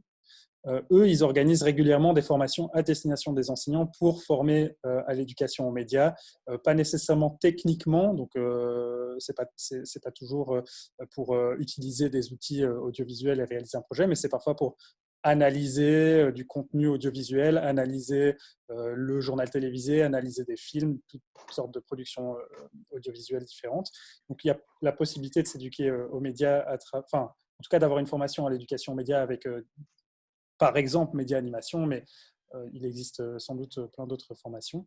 Après, enfin, je pense pas que vous soyez obligé de suivre une formation. Je veux dire, moi, les enseignants avec qui j'ai travaillé, par exemple, bon, ben, après, ils ont fait appel justement à une association, Citizen Motion, pour laquelle je travaille, pour pouvoir être accompagnés et outillés en éducation aux médias.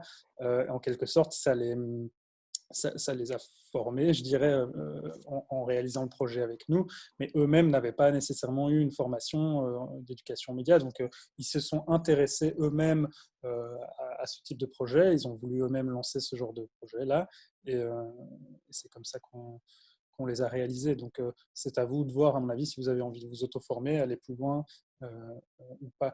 Le Clémy, c'est le site internet effectivement de l'éducation aux médias et à l'information en fait, français, donc de France. L'équivalent un peu en Belgique, c'est le Conseil supérieur de l'éducation aux médias qui a un appel à projet, donc le CESEM, que j'ai mis le lien un peu plus haut dans la discussion.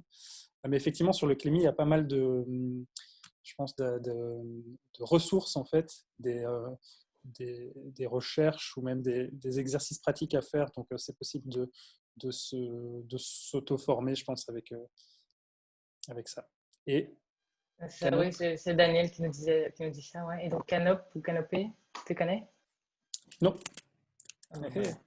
Ça va aussi, j'imagine que c'est un site alors donc très complet avec tutorat joint. Donc ça, c'est Daniel qui nous conseille. Ok, alors je viens de remettre aussi, Mathias, les liens que tu avais mis parce qu'en fait, tu n'as envoyé que à nous deux, je pense. Tu vois, quand Ah, il a mis tous les conférenciers. non, j'ai mis à Ouais. tous les conférenciers. Ah Ouais, il faut mettre tous les oui. conférenciers et les participants. Voilà, ouais, je trouve que c'est pas hyper intuitif à la base, mais voilà. Donc maintenant, c'est Excusez-moi. fait. Je l'ai aussi mis sur Facebook, comme ça, tous les liens pour les appels à projets. Ok, est-ce que sur le matériel de captation du coup, bah peut-être juste pour capter son écran, oui, il existe différentes choses. Il y a OBS qui fonctionne. Il y a toute une série de choses. Screenomatic, je pense. Ça, j'ai pas listé ici. J'ai plus, voilà, on a plus préparé dans le sens de capture vidéo. Mais il y a des choses qui sont très intéressantes dans pas mal d'outils. Si vous tapez aussi sur Internet comment capturer enfin, voilà, mon écran d'ordinateur pour en faire une vidéo, vous pouvez trouver énormément de choses. Et s'il y en a qui ont un conseil à donner, n'hésitez pas à mettre en commentaire aussi. Et comme ça, alors on va passer au point suivant qui est quand même aussi intéressant en termes de matériel. Euh, Plus pour filmer. Hein. Et donc là aussi, on va peut-être juste regarder ici et après on pourra vous montrer, je vais réagrandir du coup nos têtes et enlever enlever le diaporama et comme ça on pourra terminer avec quelques questions. Euh, Comme ça on peut aussi vous montrer des outils parce qu'on a quelque chose chez nous. Juste ici en gros on voit le trépied, donc ça stabilisé, je te laisserai en parler un petit peu, comme ça je montre juste ce qu'il y a sur la dia. Stabilisé est très important et on peut trouver des choses pas chères, je vous montrerai un que j'ai ici aussi. Les micros, et là tu pourras nous montrer Mathias un micro, attention que c'est pas les mêmes sur un appareil photo, sur un smartphone, sur un ordi, il y a des différences de prise jack, donc ça c'est important à savoir. Et alors deux autres choses qu'on conseille énormément, c'est de prévoir suffisamment de batterie et de mémoire de stockage. Donc si vous avez un appareil photo, bah, essayez d'avoir au moins un double de batterie, ou en tout cas de bien les charger, mais en général c'est quand même bien. Moi quand je fais mes vidéos, j'en ai deux et je joue avec deux, parce que sinon ça tombe à plat et c'est ralent. Pour la mémoire aussi. Si vous êtes avec un smartphone, bah, pourquoi pas prévoir, si c'est fixe, bah, vous pouvez brancher votre smartphone ou alors prévoir les temps là, de chargement que souvent les jeunes ont aussi maintenant, parce qu'ils sont tout le temps à plat. Donc voilà, je vais couper la présentation comme ça on peut voir nos têtes en plus grand et montrer un petit peu de matériel pour terminer cette partie-là. Et puis alors on fera quelques questions. Voilà, C'est vrai qu'une des choses, enfin, je dirais les deux points les plus importants en fait techniquement quand on fait une vidéo, et ça vaut pour n'importe qui fait des vidéos, c'est d'avoir une image qui soit effectivement correcte et donc d'avoir une certaine stabilité dans l'image. Après, on peut faire des images en mouvement, etc. Mais l'idée avec un trépied notamment, c'est que s'il y a un intervenant, si vous êtes l'intervenant qui parlait devant la caméra ou vous interviewez quelqu'un ou vous filmez quelque chose, d'essayer de ne pas faire en sorte que l'image bouge trop. Et donc, il y a des trépieds qui existent. Alors, je sais que Laura, toi, tu en as un peu plus grand que moi. Là, je voulais juste montrer ouais, qu'il existe des c'est moi qui ai petits le plus grand. trépieds. Mais il y a des trépieds, même des trépieds qui montent à notre hauteur, je veux dire, sur lesquels on peut en fait mettre des smartphones, par exemple, ou des tablettes. Il suffit d'avoir en fait c'est une accroche en fait pour mettre son smartphone à l'intérieur. Ici, j'en ai un autre qui est plus grand et qui permet en fait de mettre même une tablette à l'intérieur, donc une tablette qui serait là, ou un téléphone ici. Et donc ça se met sur un trépied, et donc ça permet d'avoir une image qui est assez stable. Ce genre d'accessoires, on va dire, sont pas hyper coûteux. Donc, il suffit que vous ayez un appel à projet avec que l'école ait un petit budget, etc., il y a moyen d'avoir un peu de matériel. Et donc, ça, c'est pour l'image. Le son, hyper important. Et donc, ça, justement, pour avoir avec un téléphone ou une tablette, un son qui est correct, il y a des micros qui existent. Donc ça, par exemple, je ne sais pas si vous voyez bien, mais c'est un micro qu'on appelle un micro-cravate qui se branche dans un téléphone. Alors là, c'est une prise jack. Je sais qu'il y a des téléphones avec des iPhones qui ont plus cette prise-là. Il existe d'autres micros. Là, je vous montre celui que moi j'ai. Il y en a plein d'autres. Mais qui permettent en fait d'avoir réellement un son vraiment de bonne qualité. Il s'installe ici, et donc que ce soit pour vous en tant qu'intervenant ou une personne qui serait interviewée à nouveau, ou n'importe qui pour faire un commentaire, une voix off, c'est hyper intéressant d'avoir un micro qui, à nouveau, si vous mettez un micro smartphone sur Internet, ou alors que vous demandez ça dans n'importe quel magasin de multimédia ou un magasin photo, etc., vous retrouverez ça. Et effectivement, il y a aussi, Laura le montre, voilà, ceux qu'on reçoit habituellement avec les téléphones, les mains libres. Il y a un micro à chaque fois. J'ai même un collègue journaliste aussi qui me dit que lui, finalement, quand il filme avec un smartphone, il utilise… lui, il me parle des écouteurs iPhone qui apparemment sont assez efficaces, mais je pense qu'ils doivent tous bien fonctionner. Et il dit que c'est un micro qui est assez bon. Et donc, lui, il fait ça avec ça. Donc, les écouteurs sans fil on voit de plus en plus des journalistes effectivement en direct qui donc, même avec fil, bon, ça c'est peut-être moins, mais bon, ça peut fonctionner aussi, quoi.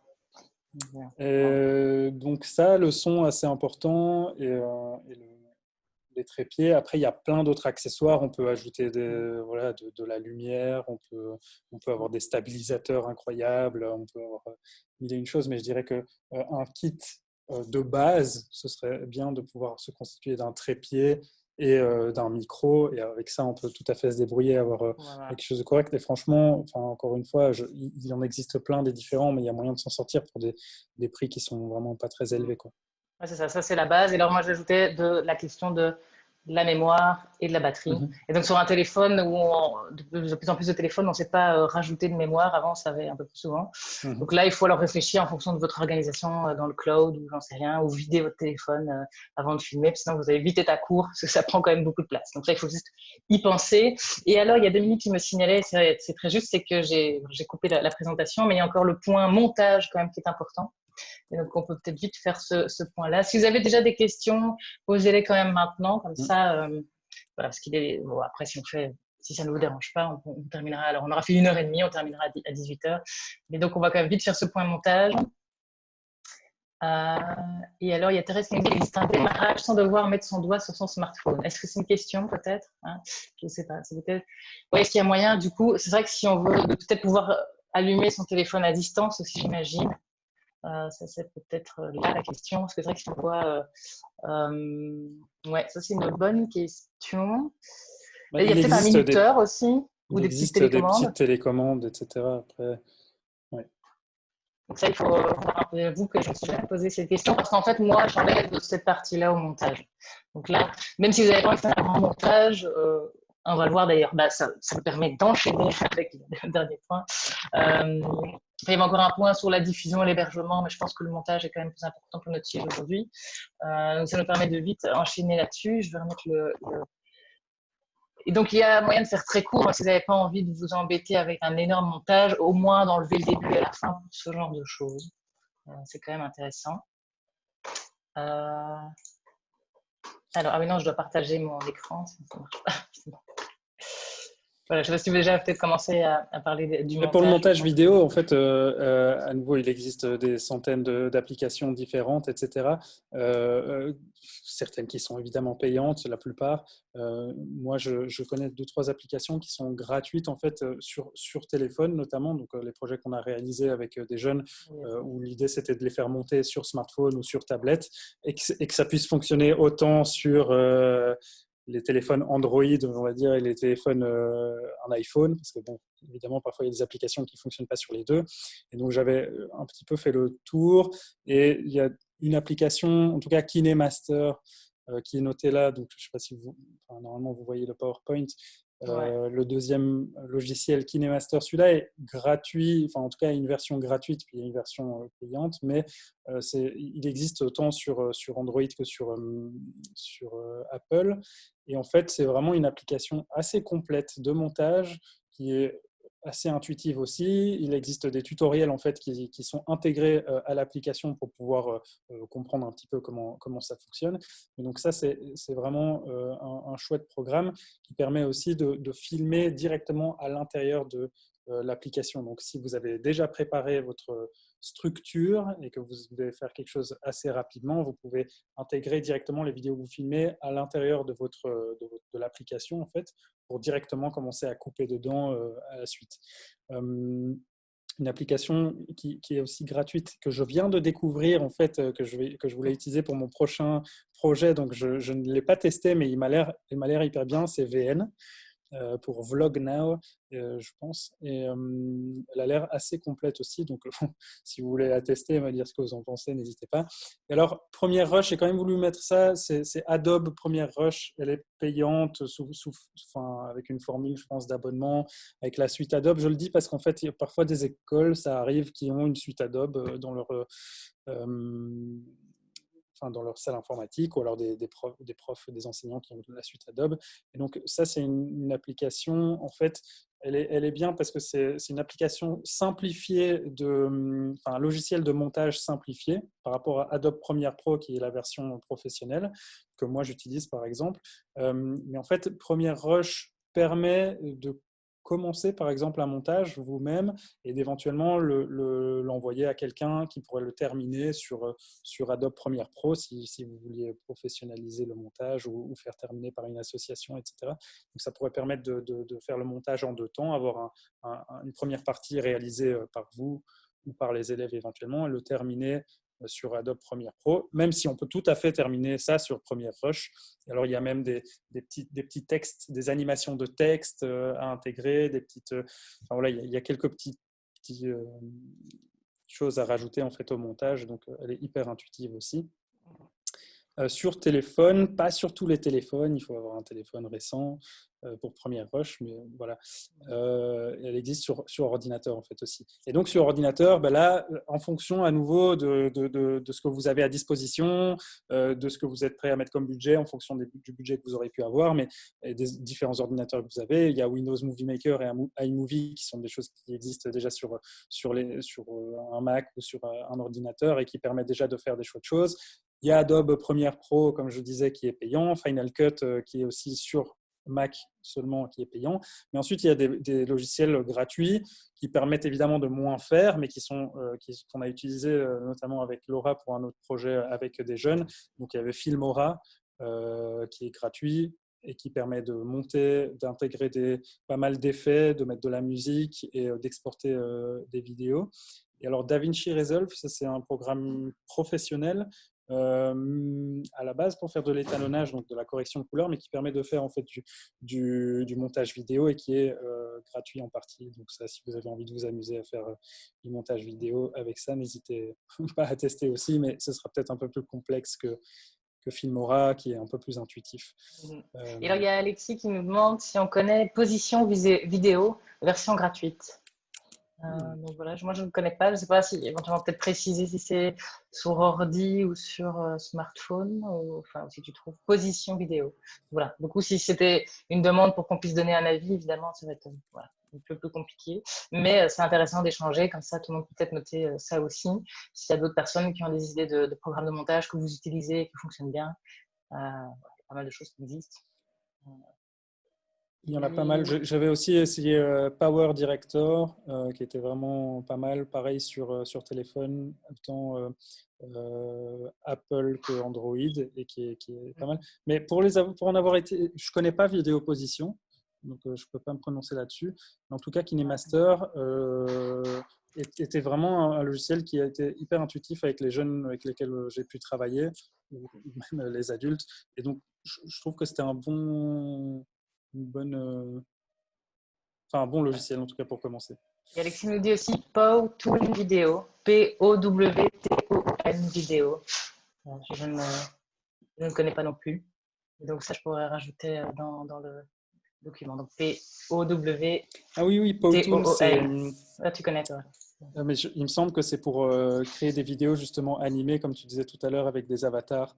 Donc Ah, ouais. l'idée, c'est d'avoir un espèce de petit dessin animé, un personnage qui pourrait parler. Je pense qu'il y a d'autres, euh, plein comment dire, des petits pictogrammes animés et qui permet en fait effectivement de faire des templates éducatifs, comme Alexis est en train C'est de le ça, dire. ouais. Euh, Ok, c'est un site qui propose des et, templates éducatifs. Ouais, c'est ça. Il y a ça vraiment des choses qui fonctionne permettent parfois sur... d'aller plus vite que de tout filmer et tout. Hein. Ouais. Faut regarder. Ouais, tout à fait. Moi, je pense que ça fonctionne sur... faut regarder, hein, mais ça fonctionne sur abonnement, ou je pense que c'est payant. Mais bon, à nouveau, on peut trouver du budget pour quand on cherche à faire un projet comme ça. Un bon tuto pour démarrer Premiere Pro. J'en ai pas là sous la main. J'en ai utilisé, Ouais, mais je ne les ai pas là tout de Hop, suite. Ça se trouve assez Adobe, facilement sur... Adobe a Oui. toute une série de vidéos aussi sur son site. Euh, En fait, quand on démarre, si on a Premiere quand on démarre en fait et qu'on allume le logiciel, on nous propose déjà un petit tutoriel, je sais, au départ, où en fait on a trois vidéos qui apparaissent d'une île pacifique déserte, je pense, et on nous apprend à couper dedans, à superposer du son, etc. Donc il y a déjà un petit tutoriel intégré. Effectivement, sur le site d'Adobe, il y a pas mal de tutoriels. mhm. Peut-on laisser les enfants seuls gérer et découvrir les applications? Y a-t-il une pub et liens qui font intrusion?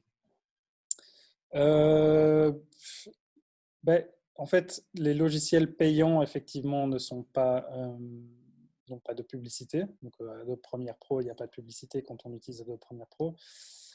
Euh, KineMaster, j'ai l'impression qu'il n'y a pas, mais je ne peux pas vous dire sans certitude qu'il n'y a pas de publicité. Je ne sais plus. Ouais, Parce moi, qu'à je nouveau, il y sais a que une... je regarde pas, j'ai l'impression que ça me passe sous les yeux parce que ça m'énerve les pubs, mais que c'est vrai que c'est important. Bah, si c'est un outil gratuit, testez-le déjà vous-même pour voir un petit peu si après ça peut Ouais. être utilisé par les élèves. Mais voilà, peut-être pendant que tu regardes ça, bon, pour encore poser vos dernières questions. Et là, il y avait encore un autre point. Et là, c'est plus des liens. Et donc, ça aussi, je vous l'enverrai. Pour tout ce qui est ressources. Donc, faire quand même très attention aux droits d'auteur de ce qu'on utilise et aux droits à l'image des personnes qui sont sur les images qu'on prend. Euh, et même les enfants, il y a peut-être certains enfants qui ne veulent pas être affichés dans les vidéos quand vous faites ça avec eux. Donc, vous pouvez les flouter ou mettre des petits emojis. Il y a toute une série de choses qu'on peut faire. Et alors, pour des ressources gratuites, ici, je pense qu'on a listé que le gratuit. Toute une série de sites pour pouvoir intégrer des morceaux de vidéo, pour pouvoir intégrer de la musique. Des images. Faites très attention si vous diffusez après vos vidéos sur YouTube et sur d'autres réseaux d'ailleurs. Si vous utilisez la musique ou même des images, je pense aussi, mais je sais que moi j'ai eu l'expérience avec la musique qui n'est pas libre. YouTube vous supprime carrément votre image. Et en général, si vous avez un compte avec beaucoup d'abonnés, vous aurez beau faire ce que vous voulez. Je sais pas si vous la récupérer. Donc, faire bien attention. Même si moi, la dernière fois, il m'a coupé alors que j'utilisais quand même un truc que j'avais acheté sur un site, donc j'ai pas trop compris. Enfin, soit. Donc, quand même... en tout cas, ne faites pas l'erreur de. Ouais. Il faut Tout mettre dépend un petit un peu. morceau tellement court quelque chose comme Ouais, ça. tout dépend un petit peu de l'utilisation aussi de la vidéo, parce que si vous décidez de n'utiliser cette vidéo qu'à des fins, enfin vraiment purement dans la classe, montrer ça à vos élèves, ne pas du tout la diffuser sur Internet, sur les réseaux sociaux ou à la télé, vous pouvez utiliser finalement n'importe quoi, parce que c'est comme une utilisation personnelle. Mais si effectivement la vidéo est à destination après, euh, bon, d'Internet principalement, mais qu'elle est utilisée après, ça peut comporter effectivement des limites. Et donc là, oui, les ressources qu'on a mis, c'est autant en vidéo, pouvoir avoir des vidéos, enfin, des extraits de vidéos que vous pouvez utiliser gratuitement. Après, vous ne trouverez peut-être pas tout ce qu'il vous faut, mais si vous avez besoin de montrer des champs, si vous avez besoin de montrer peut-être des scientifiques dans un laboratoire, il y a peut-être moyen de trouver des images qui illustrent vos propos dans ce genre de site-là. Pareil au niveau audio, c'est autant pour la musique, là, Free Music archive.org. C'est un site sur lequel il y a de la musique qui est libre de droit, donc on peut télécharger et utiliser dans des, dans des vidéos au bout du fil aussi. Et la BBC SFX, c'est la librairie, comment dire, la banque de données de sons de la BBC avec des effets sonores, etc. Et donc, si jamais vous voulez vous amuser aussi à utiliser ça. Il y a plein d'effets sonores. Au niveau image, pareil, c'est pour pouvoir trouver plutôt des photos que des vidéos, mais parfois c'est chouette de pouvoir intégrer des photos. Et donc, il y a moyen de trouver sur Pixabay, sur FreePic, sur Flickr. Voilà, c'est vrai que c'est une question qu'il faut souvent aborder, en tout cas quand on fait faire des vidéos aux jeunes, qui eux souvent ont envie après de vouloir poster leurs vidéos sur les réseaux sociaux, etc. Ben, il faut qu'ils sachent que peut-être qu'ils n'ont pas la permission en fait de poster certains médias qu'ils auraient réalisés avec une musique, avec une image qui ne leur appartient pas finalement. Ouais, c'est important d'en discuter du coup. Et voilà, et voir aussi, même si vous faites vous-même des vidéos, vous les stockez, vous les diffusez auprès de vos élèves, renseignez-vous quand même aussi auprès de votre direction pour la logique, la politique en termes de droit à l'image de l'école, GDPR, etc. C'est des choses qui sont de plus en plus importantes. Donc soyez quand même conscients aussi si vous stockez comme ça des images des enfants ou que vous voulez juste prendre des images des enfants, de voir si, en fonction de l'âge qu'ils ont, de demander l'autorisation des parents. Et donc ça, je dirais, renseignez-vous quand même plutôt auprès de votre direction pour voir ce qui est en vigueur. Je remets juste le petit lien avant d'oublier, parce que Alexis a mis ça dans questions et réponses. Powtoon, le site dont il parlait, en fait, Alexis explique qu'il y a une version gratuite pour réaliser sa vidéo. Donc, c'est une vidéo animée avec un petit personnage avec des templates éducatifs. Vous pouvez réaliser une vidéo. Et en fait, il est possible dans la version gratuite de la poster directement sur YouTube et puis apparemment de récupérer la vidéo par la suite. Donc, voilà, il y a quand même une version gratuite qui vous permet de réaliser une vidéo. Il levait la main, peut-être juste voir s'il veut faire une précision oralement. Peut-être, je ne sais pas si Alexis, parce que je vois que tu vas peut-être baisser, parce que tu n'avais pas vu le commentaire. Donc voilà, si tu veux faire un dernier point, juste me repréciser en relevant la main. Mais voilà, on arrive quand même à la fin du temps. et voilà, je pense qu'on a parlé de beaucoup de choses. Et qu'il y aurait encore moyen de dire plein d'autres choses. Mais merci en tout cas à tout le monde pour cette conférence. On a eu de chouettes échanges. On espère qu'on a pu répondre à certaines de vos questions. Et s'il y en a encore d'autres, n'hésitez pas à recontacter Code & Play ou Citizen Motion. Et je veux aussi vite mettre un dernier lien. Code & Play, nous organisons dans les semaines qui viennent encore ici des formations en ligne gratuites sur l'utilisation de Scratch. Le Scratch, c'est un petit outil pour apprendre à programmer avec les élèves. Et c'est très chouette parce que les élèves peuvent écrire des petites histoires, faire des jeux vidéo, toute une série de choses avec la programmation par bloc. C'est vraiment relativement facile à comprendre, mais il faut quand même se faire un petit peu la main. Donc pour ça, on propose des formations pour aussi pouvoir l'utiliser de manière adéquate en classe. Alors ça, je vais juste vous mettre le lien aussi. Et alors, je pense que s'il n'y a plus d'autres questions, on a déjà fait un bon tour aujourd'hui là-dessus. Ouais. Mais on espère en tout cas que ça vous aura motivé, que ça vous aidera. N'hésitez pas à vous lancer. Moi, j'ai toujours la philosophie de c'est en faisant qu'on apprend, hein, même soi-même en tant que prof. Donc, autant, parce que mon écran ne s'en va pas, je ne sais pas. Ah voilà, qu'on apprend en faisant et puis on se trompe et puis c'est comme ça qu'on apprend. Et donc, tester et ça vous aidera. Voilà, je vais mettre tout de suite le lien pour cette formation Scratch parce que ça, c'est vraiment des outils géniaux aussi. Et vendredi aussi, donc, on fait un live sur la robotique pour utiliser, au service des apprentissages. Et là, nous pouvons nous proposons aussi des formations, mais aussi du matériel. Donc, si à un moment vous voulez proposer ça, peut-être en septembre, l'an prochain, avec votre classe, nous avons des cours entiers qu'on peut vous transmettre lors de formations qu'on fait. Et on peut aussi vous prêter des petits robots qui sont vraiment très, très pratiques. Voilà, je vais... Voilà. Ouais, et Bouchra qui dit quand même que se tromper en public, c'est compliqué. C'est vrai que quand on est face à une classe d'enfants, c'est peut-être facile à dire, mais je pense que ça peut faire partie quand même de l'apprentissage et n'hésitez pas à essayer d'avoir cette posture et peut-être pas toute l'année sur tous les cours. Hein, je pense que vous devez quand même montrer que vous maîtrisez aussi vos contenus de cours. Mais par exemple, si vous vous lancez là dans une activité ensemble, on va faire des vidéos, il ne faut pas avoir peur de leur montrer que vous ne savez pas tout et que vous découvrez avec eux. Et ça va peut-être vous mettre dans une autre position. Vous allez voir que l'échange sera différent. C'est très intéressant aussi. Et oui, c'est ça. Donc, Stéphanie qui demande la formation, si c'est la suite de la formation avec les robots et les feutres. Oui, donc c'est des petits robots Ozobot qu'on utilise souvent. Donc, en effet, donc ça, ces formations-là, on les fait, on les refera en présentiel dès que c'est possible. Et ici, une suite intéressante, c'est la formation Scratch. Donc, j'ai mis le lien ici. Où là, on est uniquement avec l'ordinateur, mais on apprend à aller un petit peu plus loin que ce qu'on peut faire avec les petits robots, en effet. Donc, ça, c'est la suite. Donc, voilà, Stéphanie, n'hésite pas à t'inscrire. Voilà. Écoutez, je pense qu'on a dépassé le temps et donc on peut se dire au revoir. Donc j'envoie tous ceux qui étaient inscrits sur Zoom et ceux qui se sont inscrits via le petit lien, on envoie le contenu. Je ferai ça demain, je pense, vu qu'il est tard. Mais voilà. Merci à tous. Bonne Merci soirée. Mathias. Ben, merci à toi. Toi aussi.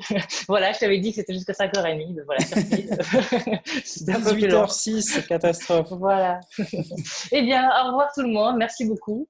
Et à une prochaine. Voilà. Et continuez à enseigner et à prendre ce plaisir-là. Je vous le souhaite, en tout cas, malgré parfois les situations un peu particulières. Au revoir tout le monde. Au revoir.